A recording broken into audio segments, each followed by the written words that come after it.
Namo tassa bhagavato arahato sama sambuddhassa. Namo tassa bhagavato arahato sama sambuddhassa. Namo tassa bhagavato arahato sama sambuddhassa. Etang santang etang panitang yadidang sabba sangkara samato sabupati padinisago tanhakayo nirodo nibanang. Ini sungguh mendamaikan, sungguh luhur, yaitu tenangnya semua reaksi, ditinggalkannya semua kemelekatan, hancurnya nafsu keinginan, padamnya semua kotoran batin, nibbana. Yang saya hormati para rama-ramani, Bapak Ibu Saudara-saudari sekalian yang berbahagia, selamat malam semuanya, terpujilah Sang Buddha, Namo Buddhaya. Malam hari ini adalah malam kedua saya mendapatkan kesempatan untuk bisa berbagi dhamma yang tentunya topik yang akan saya bawakan sudah di-share barangkali, yang tidak lain adalah berkenaan dengan cara memotong reaksi pikiran. Saya melihat di jadwal kertas terbalik. Harusnya kemarin adalah topik yang sekarang adalah topik yang kemarin. Tetapi di flyernya ternyata betul. Jadi adalah sekarang topik berkenaan dengan cara memotong reaksi pikiran. Seperti yang kita ketahui bahwasanya tujuan kita mempraktikkan Dhamma, tujuan utamanya adalah untuk melenyapkan pikiran-pikiran negatif, untuk melenyapkan pikiran-pikiran yang tidak bermanfaat atau kotoran batin. Karena itu semua adalah penyebab mengapa kita terus mengalami penderitaan, mengapa kita terus mengalami tumimba lahir. Sehingga ajaran Sang Buddha yang mengajak kita, mendorong kita untuk bisa terbebas dari tumimba lahir, maka kita pun diajak untuk mempraktikkan Dhamma demi lenyapnya kotoran batin. Dan kalau kita perhatikan, kotoran batin yang memang berakar dari 3 akar kotoran batin, yaitu keserakahan, kebencian, dan juga ketidaktahuan, tidak tahu mana yang baik, mana yang buruk. Semua itu dapat kita lihat dalam pikiran kita dan biasanya berupa reaksi pikiran. Artinya ketika batin kita bereaksi, apakah bereaksi berpikir tentang yang lampau ataupun yang akan datang, berpikir-pikir, bahkan termasuk berpikir-pikir tentang yang sekarang, ketika pikiran kita bereaksi, disitulah kita menemukan ada banyak sekali kotoran batin. Itulah kenapa pada saat kita bermeditasi, ajakannya adalah kembali ke sini dan sekarang. Ajakannya adalah kembali kepada objek meditasi, tenangkan pikiran. Untuk apa? Supaya reaksi pikiran paling tidak berkurang. Dan bahkan mereka, para arahat yang dikatakan telah menghancurkan semua kotoran batin, atau dengan kata lain menghancurkan semua reaksi pikiran, mereka sering disebut sebagai yang memiliki kondisi batin siti buta, cooling down. Artinya batinnya sudah cooling down, sudah menjadi dingin, tidak bereaksi, tidak bergejolak. Dan mereka juga dikatakan sebagai orang-orang yang sudah tidak memiliki perkembangbiakan pikiran, nippapanca. Jadi sementara yang belum mencapai kesucian arahanta disebut sebagai papanca atau memiliki perkembangbiakan pikiran, batin pikiran bereaksi, tetapi seorang arahanta, seorang tathagata, sang Buddha, dan para siswa beliau yang telah mencapai arahat disebut nippapanca. Tidak memiliki perkembangbiakan pikiran, batin tidak bereaksi. Dan bahkan nibbana itu sendiri yang menjadi tujuan dalam mempraktikkan dhamma, nama lain dari nibbana juga disebut sebagai sabba sangkara samata yang tadi telah disebutkan. Redamnya, tenangnya semua sangkara. Yang di sini adalah tenangnya, redamnya semua reaksi pikiran. Oleh sebab itu, kalau kita memperhatikan batin kita, segala bentuk kotoran batin yang muncul dalam batin kita adalah berupa reaksi pikiran. Jadi ketika batin kita bereaksi, pikiran kita itu bergejolak, disitulah berbagai macam kotoran batin sebenarnya ada.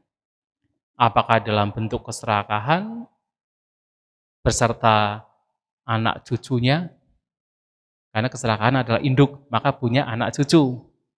Apakah dalam bentuk kebencian dan korelasinya, atau dalam bentuk ketidaktahuan, kebodohan, pasti batin di situ bereaksi bergejolak.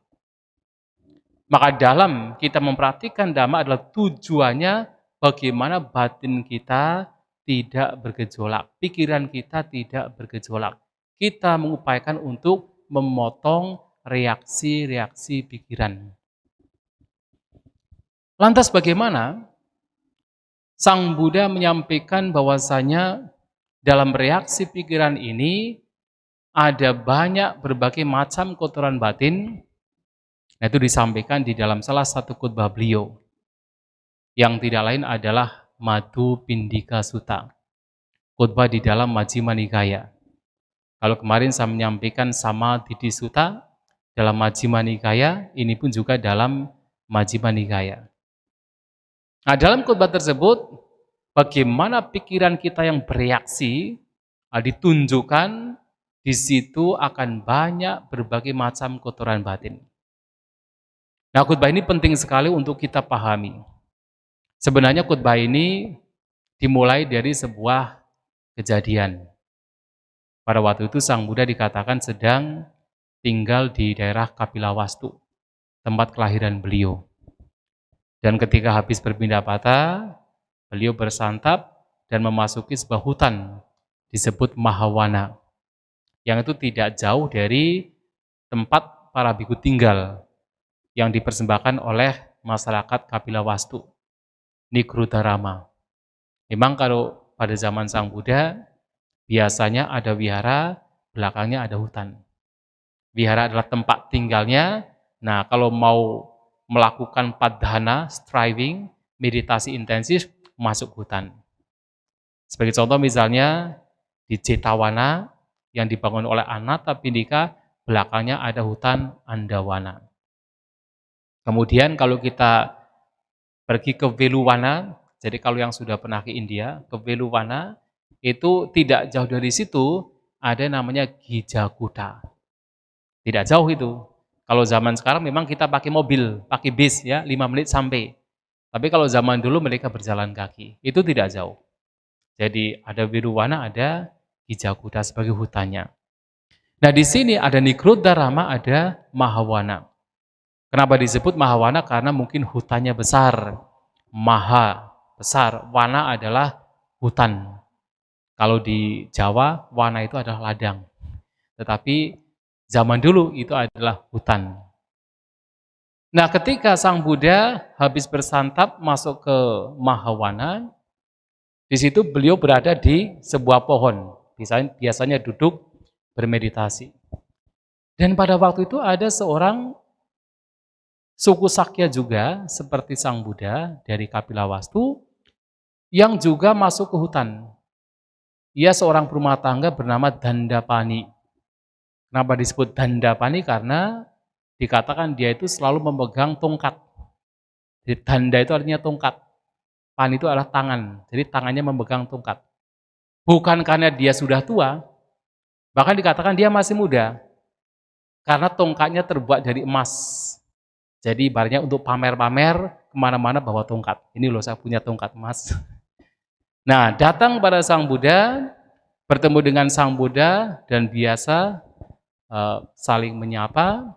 Dan pada waktu itu Dandapani ini bertanya, apa sesungguhnya yang menjadi doktrin dari Sang Buddha yang dinyatakan oleh Sang Buddha? Ditanya demikian, Sang Buddha menjawab, saya menyatakan, saya mengajarkan ajaran di mana ketika seseorang mempraktikkan ajaran tersebut, ia tidak lagi berkonflik dengan siapapun di dunia. Baik dengan Mara, dengan Brahma, dengan Dewa, Pertapa, Brahmana, Raja dan rakyatnya, konflik tidak lagi ada pada orang tersebut ketika mempraktikkan apa yang diajarkan Sang Buddha. Dan saya mengajarkan Dhamma, mengajarkan ajaran di mana dengan praktek ajaran tersebut, persepsi atau sanya tidak lagi mengobsesi seseorang. Nah, di sini ada istilah Brahmana yang adalah arahat. Seorang Brahmana yang sudah terbebas dari segala bentuk nafsu keinginan, terutama adalah indrawi. Tidak lagi mengobsesi seseorang sehingga tidak ada nafsu keinginan untuk dilahirkan dimanapun. Nah, mendengar apa yang disampaikan Sang Buddha, Dandapani ini bukannya menjadi kagum, bukannya menjadi tertarik dengan ajaran Buddha, malahan dia tidak percaya. Dia menjulurkan lidahnya, berdecak, menggelengkan kepalanya, mengerutkan dahinya. Kalau orang tidak percaya kan begitu kan? Nah, seperti itu Dandapani. Apakah karena dia tidak paham sehingga kemudian menggelengkan kepalanya, tidak percaya, atau memang dia tidak percaya dengan apa yang disampaikan Sang Buddha? Dan ketika saya menyampaikan begini, saya juga nggak yakin Bapak Ibu ya paham tidak maksudnya. Mengajarkan Dhamma, di mana dengan praktek Dhamma tersebut, seseorang tidak lagi punya konflik, tidak lagi bertengkar dengan siapapun. Sang Buddha pernah menyampaikan, dunia datang pada beliau dan berkonflik dengan beliau, tapi beliau tidak berkonflik dengan dunia. Nah itulah, kalau kita memperhatikan Dhamma, kita tidak akan berkonflik dengan siapapun. Dan yang paling mendalam adalah di mana persepsi sanya tidak lagi mendasari, tidak lagi mengobsesi seseorang yang mempraktikkan Dhamma tersebut. Nah kemudian karena dia pergi, Dandapani pergi, pada sore harinya Sang Buddha kembali ke Nigrodharma. Dan di sana bertemu dengan para siswanya menceritakan peristiwa pertemuan dengan Dandapani. Dan ketika diceritakan dengan apa yang disampaikan oleh beliau, salah seorang siswanya bertanya, apa yang dimaksud dengan tidak berkonflik dengan siapapun di dunia. Apa yang dimaksud dengan persepsi tidak lagi mendasari, tidak lagi mengobsesi seseorang yang mempraktikkan dhamma tersebut. Seseorang yang kemudian terbebas dari segala bentuk keinginan berkenaan dengan kesenangan indera. Seseorang yang tidak lagi memiliki ketagihan untuk dilahirkan dimanapun berada. Nah, Sang Buddha mengatakan, berkenaan dengan sebab-sebab di mana gagasan dan persepsi yang muncul dari perkembangbiakan pikiran tidak lagi menyerang seseorang, sehingga di situ seseorang tidak lagi bersenang, tidak lagi bergembira, tidak lagi melekat. Disitulah berbagai macam kotoran batin berupa kotoran batin yang halus, yang kemarin juga sudah saya sebutkan, yaitu raga nusaya, kotoran batin yang halus berkenaan dengan nafsu ragawi, kotoran batin yang halus berkenaan dengan kebencian patiga nusaya, berkenaan dengan keraguan-raguan wicikicca nusaya, berkenaan dengan mana atau pembandingan mana nusaya, berkenaan dengan pandangan ditta nusaya, dan berkenaan dengan avijja, ketidaktahuan lenyap.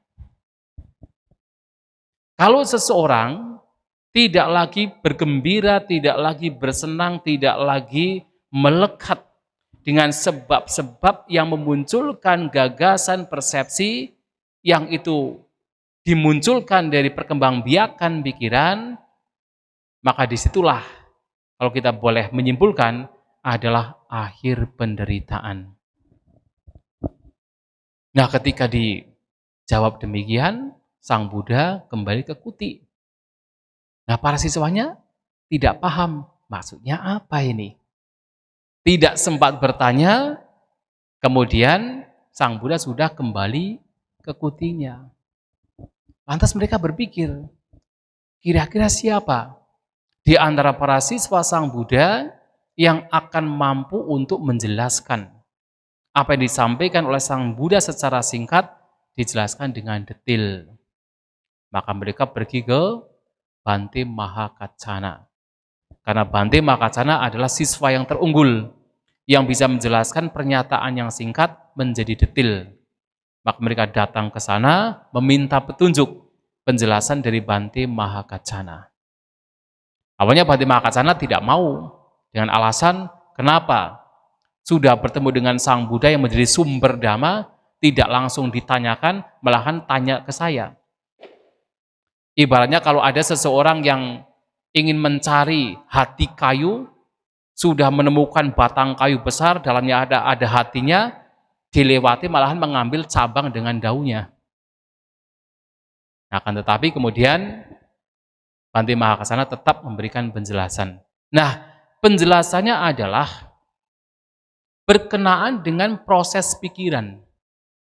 Yang mana proses pikiran di sini muncul dari ketika mata melihat objek, bentuk, telinga mendengarkan suara, hidung membawahi bebauan, lidah merasakan rasa, jasmani merasakan sentuhan, dan pikiran memiliki objek-objek pikiran.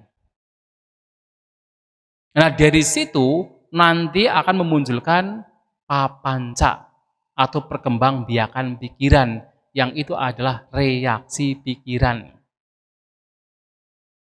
Yang tadi, sebab-sebab yang memunculkan papanca ini, jangan kita melekati, jangan kita bergembira, jangan kita bersenang. Ketika ada kelekatan di sana, ketika ada kegembiraan di sana, ketika ada kesenangan di sana, disitulah penderitaan muncul. Disitulah konflik muncul, pertengkaran muncul. Maka bagaimana tidak melekatinya, tidak bergembira? Nah, pertanyaannya adalah, apa sebab-sebab yang memunculkan papanca sanya sangka? Gagasan, persepsi yang muncul karena perkembangbiakan pikiran. Adalah, satu contohnya ketika berbicara mata melihat bentuk. Apa yang terjadi? Cakun cak padi cak rupe cak upajati caku winyanang. Ketika ada mata dan bentuk, maka di situ akan muncul kesadaran mata. Pasti. Tinang sanggati paso. Ketika ketiganya ini berkumpul, ada mata, ada bentuk, ada kesadaran mata, maka di situ akan muncul kontak, pasa. Pasa patsaya wedana. Dengan adanya kontak sebagai kondisi, maka muncul perasaan. Sampai di sini bisa memahami? Pelan-pelan ya. Lantas, yang vedeti tang sanjanati, apa yang seseorang rasakan, itu yang kemudian dia persepsikan, dia kenali. Kalau kita punya perasaan, kita merasakan sesuatu, maka kita akan mengenali sesuatu. Itu adalah sanya, persepsi. Nah, apa yang seseorang persepsikan, yang seseorang kenali, itu yang ia pikirkan. Yang sanjanati tang witaketi. Ketika ada sanya, persepsi, apa yang dikenali, itu yang kemudian menjadi bentuk pikiran. Witaka muncul. Nah, sekarang yang menjadi masalah adalah yang witaketi tang papacenti. Apa yang seseorang pikirkan, itu yang kemudian dia akan berpikir berulang-ulang dikembangbiakkan. Jadi pikirannya berkembang biak.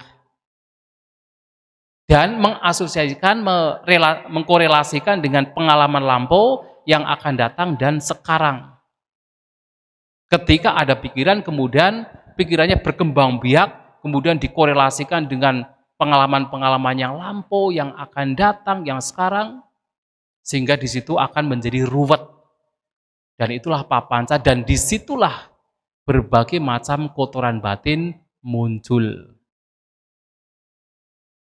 Maka yang harus diantisipasi sebelum akan muncul perkembangbiakan pikiran, yang di situ nanti akan ada konflik, ada pertengkaran, ada kotoran batin berbagai macam. Nah, penyebab-penyebab yang memunculkan papanca ini, perkembangbiakan pikiran ini atau reaksi pikiran ini, itu yang kita mengupayakan untuk tidak melekati, tidak bersenang di sana, tidak bergembira di sana.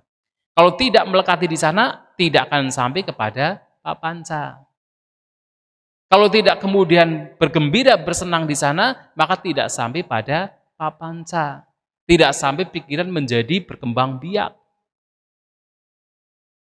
Yang menjadikan pikiran kita berkembang biak, kenapa?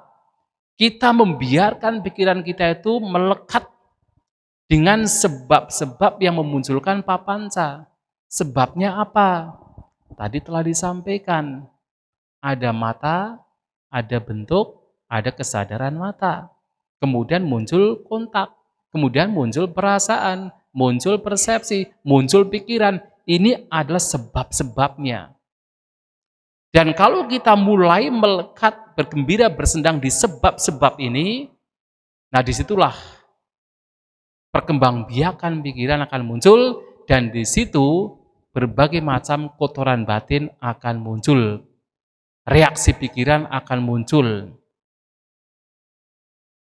Maka di dalam perkembangbiakan pikiran ini, atau papanca ini, dikatakan ada 3 hal yang biasanya muncul, yaitu apa? Tanha, mana, diti.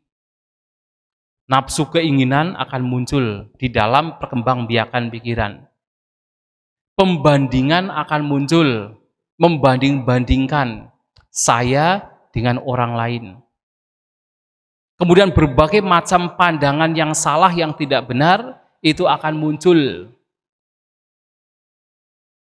Nafsu keinginan muncul, pembandingan muncul, berbagai macam pandangan salah itu muncul ketika papanca itu berada di sana.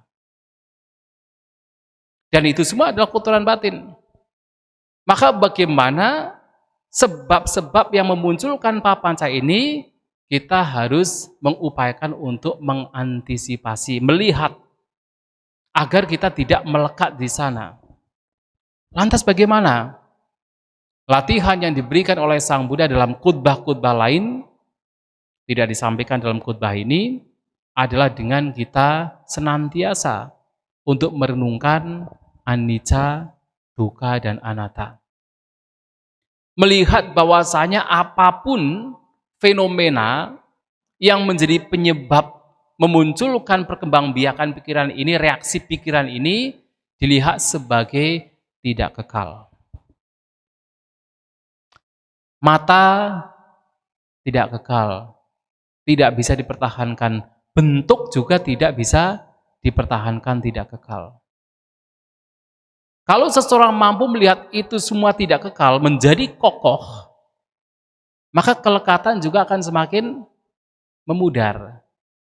Mengapa kita melekat dengan bentuk? Mengapa kita itu bergembira dengan bentuk? Melekat dengan bentuk? Karena kita melihat bentuk sebagai sesuatu yang ada indikasi, sebagai sesuatu yang kekal, yang bisa dipertahankan, yang bisa memberikan kebahagiaan. Maka kita melekat dengan bentuk, dan disitulah berbagai macam bentuk pikiran yang disebut papanca itu akan muncul dengan cepatnya. Demikian pula berkenaan dengan suara dan juga telinga. Lihat itu sebagai tidak kekal. Dan tentunya melihat itu sebagai tidak kekal, tidak hanya telinga dan juga suara, tapi semua 6 indera kita beserta objek-objeknya, melihat itu semua tidak kekal, maka juga akan melihat bahwa semua itu tidak patut untuk dilekati. Karena begitu kelekatan di sana muncul, pasti akan muncul penderitaan, muncul duka. Maka apa yang tidak kekal memungkinkan untuk memunculkan duka, penderitaan kalau dilekati. Dan juga lihat, semua itu sebagai apa? Sebagai anatta, tanpa diri. Tidak ditemukan adanya self diri, makhluk. Itu hanya sekedar mata dan bentuk, tapi tidak ada makhluk di sana. Tidak ada diri di sana, tidak ada entitas di sana. Maka mengapa muncul berbagai macam bentuk pikiran yang buruk? Ya karena salah satu penyebabnya adalah karena kita melihat ada makhluk. Ada diri, ada self. Contohnya apa? Melihat seseorang muncul kebencian. Kenapa benci? Karena ada persepsi, ada makhluk di sana. Ada entitas di sana, ada diri di sana. Termasuk ada diri di sini. Diriku diinjak-injak, diriku tidak dihargai. Dia menginjak diriku, ada diri lainnya menginjak diriku. Ada persepsi demikian. Persepsi adanya atta, adanya self. Dan itu yang memunculkan berbagai macam bentuk penderitaan. Nah, tetapi kalau kemudian pemahaman perenungan anicca, dukkha, dan anatta ini diulang-ulang dikokohkan, itu disebut sebagai anicca sanya, anatta sanya, diulang-ulang dikokohkan, maka setiap kali mulai muncul bentuk pikiran yang buruk, ketika ada persepsi anicca, dukkha, dan anatta, itu akan menjadi meredam. Yang tadinya bereaksi menjadi tidak bereaksi, menjadi tenang. Dan itulah kenapa Sang Buddha memberikan latihan kepada seorang pengembara bernama Bahya Darujiriya. Dite ditamatang bawisati, sute sutamatang bawisati, mute mutamatang bawisati, vinyate vinyatamatang bawisati. Di dalam melihat, latih itu hanya sekadar pengalaman melihat. Artinya tidak ada bumbu. Ini milikku, ini aku, ini diriku. Yang memunculkan berbagai macam reaksi pikiran. Yang memunculkan berbagai macam kotoran batin. Nah, melatih batin yang demikian tentunya didasarkan pada kebijaksanaan. Mengapa? Di dalam melihat dilatih bahwa itu hanya sekadar pengalaman melihat. Karena tahu bahwasanya apapun hal yang berkenaan dengan melihat semuanya adalah tidak kekal, semuanya berubah. Ketika kemudian ada kelekatan di sana, muncul penderitaan. Ditambah lagi, di dalam pengalaman melihat tidak ditemukan adanya diri, adanya self, hanya sekadar pengalaman. Melihat anicca, dukkha, dan anatta, nah seseorang batinnya akan menjadi semakin mereda. Artinya reaksi pikiran akan semakin mereda. Tidak hanya di dalam melihat, termasuk di dalam mendengar. Sute suta matang bawisati. Di dalam mendengar juga lihat, latih itu hanya sekadar pengalaman mendengar semata. Tidak lebih dari itu. Tidak berpikir-pikir sebagai ini milikku, ini aku, ini diriku.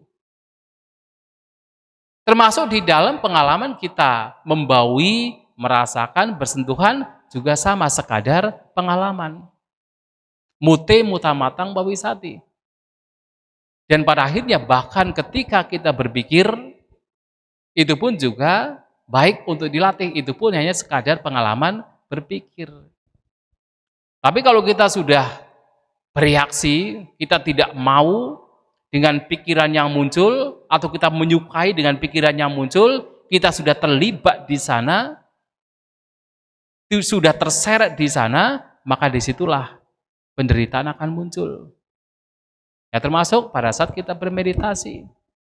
Saat bermeditasi, pikiran kita kacau, muncul kecewa, muncul ketidaksukaan, merasa pesimis dengan meditasinya. Kenapa? Karena bereaksi. Karena tidak mau melihat keberadaan bahwa itulah pikiran, itu pun hanya sekedar pikiran semata, tidak lebih dari itu.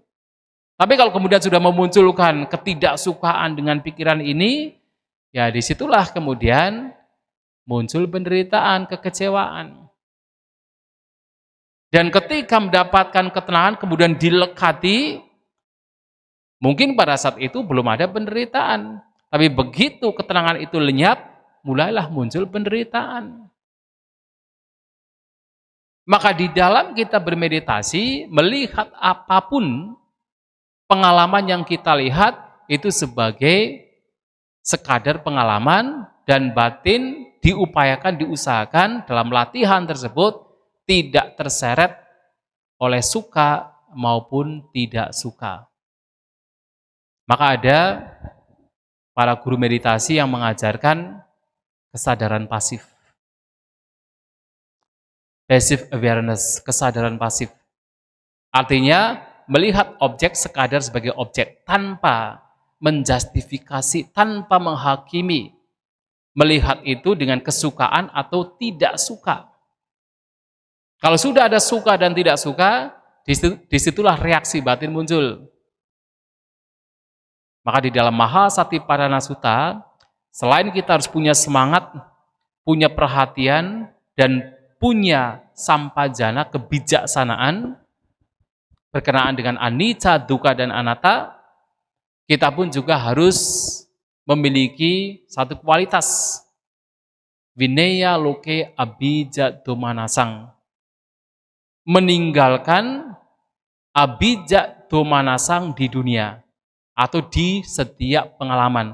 Abhijja adalah keserakahan, domanasang adalah kebencian. Dengan kata yang sederhana, meninggalkan suka dan tidak suka terhadap apapun pengalaman yang muncul. Batin menjadi seimbang. Nah itu latihannya. Saat kita melihat bentuk dengan mata, yang di situ tentu ada kesadaran mata, mendengar suara dengan telinga, membaui bebauan dengan hidung, merasakan dengan lidah, bersentuhan dengan tubuh, dan berpikir dengan pikiran. Kita membawa batin untuk tidak melekat di sana, sekedar menyadari, melihat itu sebagaimana adanya, yata butang pajanati, tetapi itu semua muncul dari kebijaksanaan. Melihat itu semua dari anicca, dukkha, dan anatta. Lantas, tidak hanya itu, tetapi juga ketika berbicara pasa. kontak. Kalau tadi kan baru kesadaran mata, telinga, dan seterusnya. Kontak juga sama, yang menjadi penyebab yang nantinya membawa kepada perkembangbiakan pikiran atau reaksi pikiran. Itu juga bagaimana kita tidak bergembira, tidak bersenang, dan tidak melekat di dalam apapun kontak, apapun sentuhan. Sentuhan tidak hanya jasmani, sentuhan adalah mata melihat objek, di situ ada sentuhan. Telinga mendengar suara, ada sentuhan juga. Nah, kalau kita melihat bahwa semua keberadaan dari pengalaman kita berupa pasa, berupa sentuhan, sebagai juga anicca, dukkha, dan anatta yang tidak layak untuk dilekati, maka batin juga akan menjadi semakin tenang. Reaksi pikiran juga akan semakin memudar. Dan dalam hal ini, berbicara pasa juga tentu tidak hanya sekedar satu cara melihat anicca, dukkha, dan anatta. Termasuk yang kemarin saya sampaikan juga. Melihat itu melalui perenungan. Bahwa ternyata yang namanya pasa itu diibaratkan seperti seekor sapi yang dikuliti. Yang ketika sapi tersebut yang sudah dikuliti berada di lantai, semua binatang yang di lantai akan menyerbu dia. Ketika bersandar di tembok, semua binatang yang ada di tembok akan menyerbu dia. Ketika berada di air, semua binatang air juga akan menyerbu dia, menyerang dia. Artinya, apapun bentuk sentuhan pada hakikatnya adalah penderitaan, duka. Dan itu juga menjadi perenungan, supaya tidak melekat dengan pasa yang sedang sekarang terjadi, dan juga tidak mencari sentuhan-sentuhan yang lain. Karena melihat itu semua adalah bagian dari penderitaan. Nah, itu juga patut untuk kita renungkan supaya tidak membawa kepada papanca. Tapi tentu itu semua adalah latihan. Karena takutnya seperti kemarin, ini kok ajaran Buddha pesimis ya. Ya memang kalau kita melihat demikian, memang ajaran Buddha itu sangat berbeda. Sangat berbeda dari ajaran-ajaran yang ada pada waktu itu. Bahkan zaman sekarang pun juga berbeda sekali. Jadi kotoran batin yang dari yang paling kasar sampai yang paling halus itu juga harus dilihat. Sampai yang seperti itu yang secara umum di masyarakat itu bukan masalah, itu hal yang wajar, fenomena yang wajar, bukan sebagai masalah, tetapi di dalam Dhamma itu pun juga menjadi penyebab berbagai macam kotoran batin dan pada akhirnya penderitaan.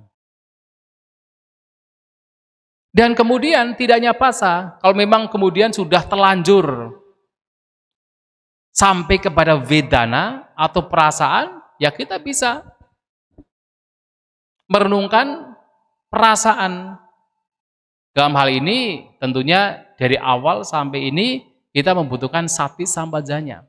Harus ada perhatian untuk mengenali, waspada dengan diri kita, memperhatikan objek, kemudian juga memperhatikan kesadaran, memperhatikan sentuhan, termasuk adalah memperhatikan perasaan yang muncul. Yang mana perasaan di sini ketika muncul diperhatikan dan juga diimbangi dengan sampajanya, kebijaksanaan.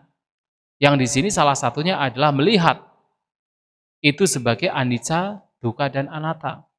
Sebagai tidak kekal, sebagai yang membawa kepada duka penderitaan ketika dilekati, dan sebagai bukan diri, bukan makhluk, bukan self. Perasaan juga demikian. Karena kalau tidak ada perhatian, tidak ada sampajanya, kelekatan akan muncul. Dan ketika kelekatan muncul, di situ akan muncul berbagai macam kotoran batin. Ketika perasaan menyenangkan muncul, maka di situ akan muncul apa? Raganusaya. Jadi kotoran batin yang halus, bahkan yang kasar, yang berkenaan dengan nafsu ragawi.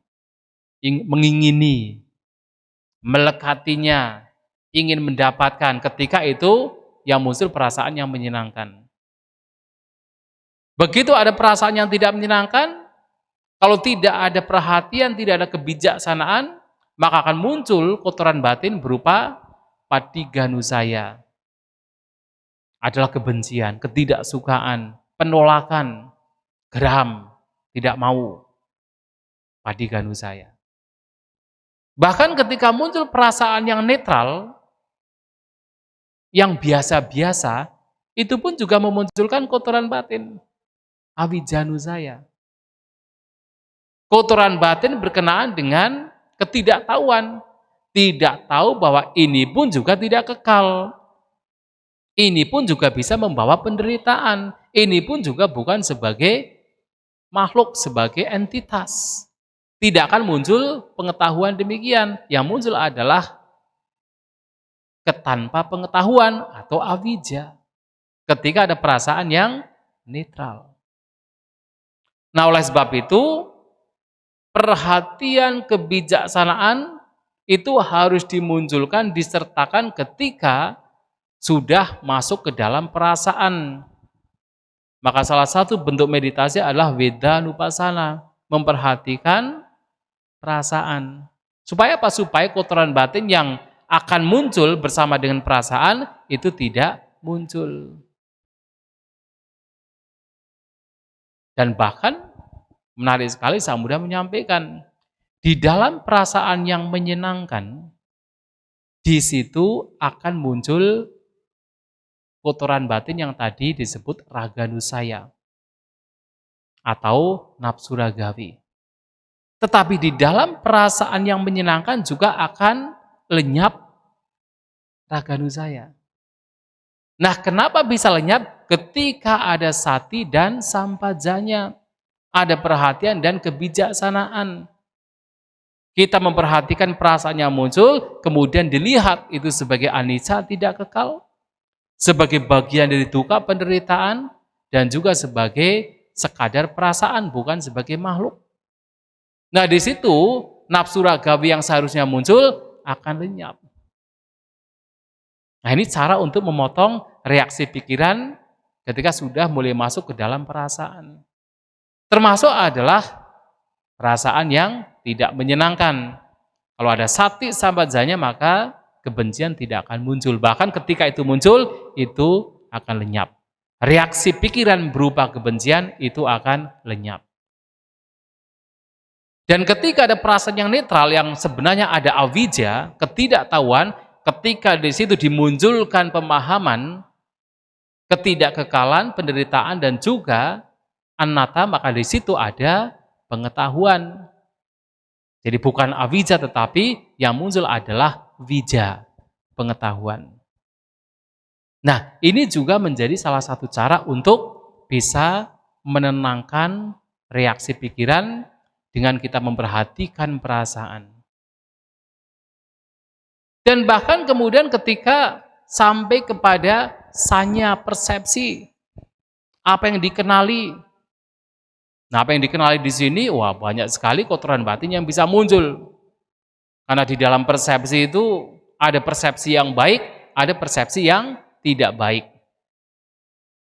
Persepsi yang tidak baik, salah satunya adalah tadi persepsi tentang adanya diri. Dan itu kuat sekali. Kita manusia itu sangat-sangat kuat sekali untuk memegang persepsi, untuk menciptakan persepsi bahwa ada sesuatu yang kekal, bahwa ada sebuah diri itu sangat kuat. Nah, disitulah kalau tidak ada perhatian, tidak ada kebijaksanaan, ini akan semakin kuat. Contohnya apa? Misalnya Anda bertemu dengan seseorang. Ketika awal bertemu, orang tersebut mengucapkan kata-kata yang kasar, kata-kata yang menyakitkan, yang tidak menyenangkan. Kalau tidak disadari, Anda akan menciptakan, membangun sebuah persepsi. Ada makhluk, ada diri, ada seseorang yang tidak beretika. Sehingga setiap kali mendengar nama si dia, langsung pikirannya muncul, dia orang tidak baik. Ketika ada orang berdiskusi tentang dia, muncul pikiran dia tidak baik. Bahkan ketika muncul nama dalam pikiran tentang dia tidak baik. Kita membangun sebuah persepsi ada sesuatu yang kekal, yaitu seseorang yang tidak baik. Sehingga wajar kalau kemudian ketika orang benci kemudian sampai bertahun-tahun tidak mau hilang, sampai meninggal tidak mau hilang. Kenapa? Persepsi kekekalan, termasuk persepsi ada self, ada diri. Padahal kalau kita mau melihat realitas, orang yang kita anggap sebagai orang yang tidak baik, dari awal dia mengucapkan kata-kata kasar, dia itu sudah mengalami perubahan yang tidak terhitung. Betul tidak? Sudah mengalami perubahan yang tidak terhitung.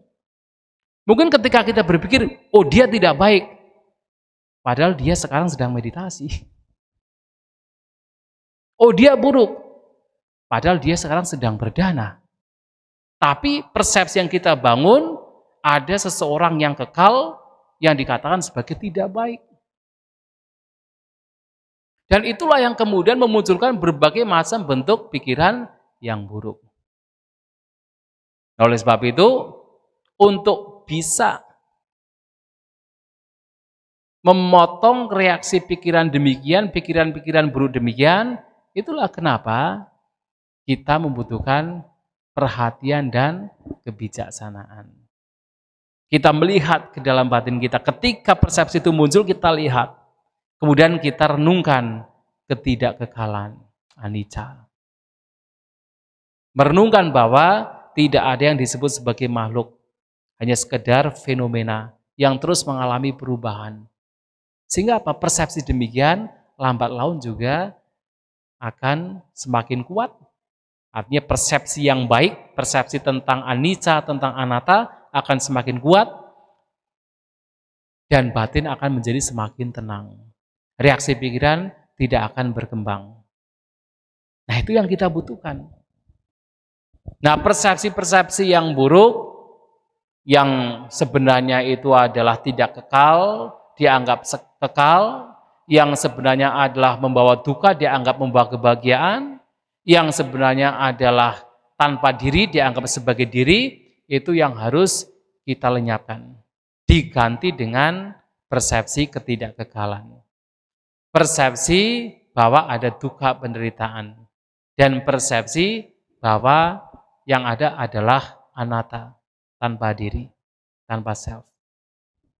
Memang sulit, tetapi itulah yang diajarkan Sang Buddha.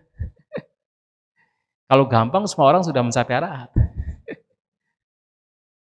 Tapi itulah, kita memahami demikian, itu sudah luar biasa sebenarnya.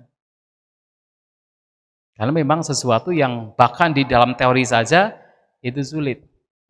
Apalagi di dalam kita membawa batin kita untuk mengarah kepada apa yang kita pahami, itu jauh lebih sulit. Tetapi ini sudah menjadi langkah bagi kita untuk mengenal Dhamma dengan lebih baik. Nasanya. Kemudian vitaka juga sama. Ketika muncul pikiran, apakah pikiran senang, tidak senang, pikiran yang netral, itu juga dilihat sebagai apa? Anicca, dukkha, dan anatta. Nah, Sang Buddha memberikan sebuah penjelasan di dalam Indriya Bhavana Sutta. Ketika mata melihat objek, nah biasanya akan muncul 3 jenis pikiran. Manapang, amanapang, manapang. Pikiran senang, tidak senang, dan pikiran yang netral. Yang itu tentu muncul dari perasaan senang, tidak senang, dan juga netral. Ketika muncul demikian, baik untuk direnungkan. Bahwa apapun bentuk pikiran yang muncul, itu adalah sangkata, olarika, padicca samuppanna. Sifatnya berkondisi, sifatnya kasar, dan kemunculannya bersebab. Yang kalau kita lihat ke dalam lagi adalah untuk melihat bahwa apapun bentuk pikiran yang muncul, itu adalah tidak kekal, itu adalah duka, itu adalah anatta. Nah, merenungkan demikian, maka akan muncul pengalaman yang lain. Etang santang, etang panitang, yadi dang upeka. Ini mendamaikan, ini luhur, yang tidak lain adalah upeka, batin menjadi seimbang. Artinya tidak bereaksi. Ketika melihat bentuk-bentuk pikiran ini sebagai anicca, dukkha dan anatta, batin menjadi seimbang, batin tidak bereaksi. Nah, ini juga apa yang disampaikan oleh Sang Buddha. Lantas bagaimana kalau sudah terlanjur menjadi papanca, batin sudah berkembang biak? Bahkan ketika batin sudah berkembang biak sekalipun, sudah bereaksi sekalipun, ketika kita hidup berkesadaran, kita memunculkan perhatian, dan di sana disertakan kebijaksanaan, itu pun juga akan menjadi redam, menjadi tenang. Tetapi walaupun sudah tenang, sudah redam, nanti akan muncul lagi. Sampai hanya ketika orang telah terbebaskan dari segala bentuk kotoran batin, memang batinnya sudah tidak bereaksi lagi. Sabha sangkara samata. Sudah tidak berkembang biak menjadi nippapanca, dan itu adalah seorang arahanta. Akan tetapi dalam proses semua itu juga menjadi sebuah latihan bagi kita. Latihan bagaimana membawa batin menjadi tenang. Apapun caranya, bagaimana batin menjadi tenang. Tentunya cara-cara yang telah dianjurkan oleh Sang Buddha. Memunculkan perhatian, memunculkan kebijaksanaan, mengupayakan dengan semangat yang nanti membawa kepada batin yang lebih seimbang, lebih damai, lebih tenang, dan batin yang tidak bereaktif. Kemudian baru beberapa saat bereaksi lagi, nggak apa-apa, latih lagi untuk menjadi tenang. Dan itulah dalam praktek vipassana juga demikian. Artinya hidup berkesadaran, memperhatikan objek sebagaimana adanya, tidak memunculkan suka dan tidak suka, batin menjadi tenang, seimbang. Baru beberapa detik bereaksi lagi, nggak apa-apa, diseimbangkan lagi.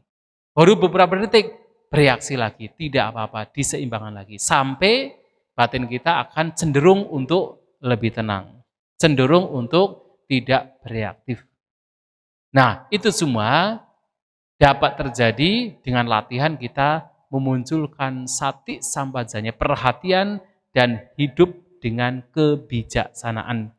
Jadi sati adalah samasati perhatian, sampajana adalah samaditi, dan juga adalah panya kebijaksanaan.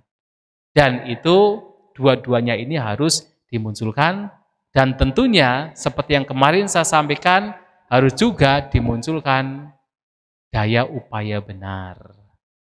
Jadi apa yang buruk dilenyapkan, apa yang baik itu dikembangkan, sehingga batin akan menjadi lebih tenang dan semakin tenang. Itulah Bapak Ibu Saudara-saudari sekalian yang ingin saya sampaikan pada kesempatan malam hari ini. Semoga bisa dipahami, semoga kita semua maju di dalam Dhamma, Sabisata Bhavantu Sukhitata, semoga semua makhluk berbahagia.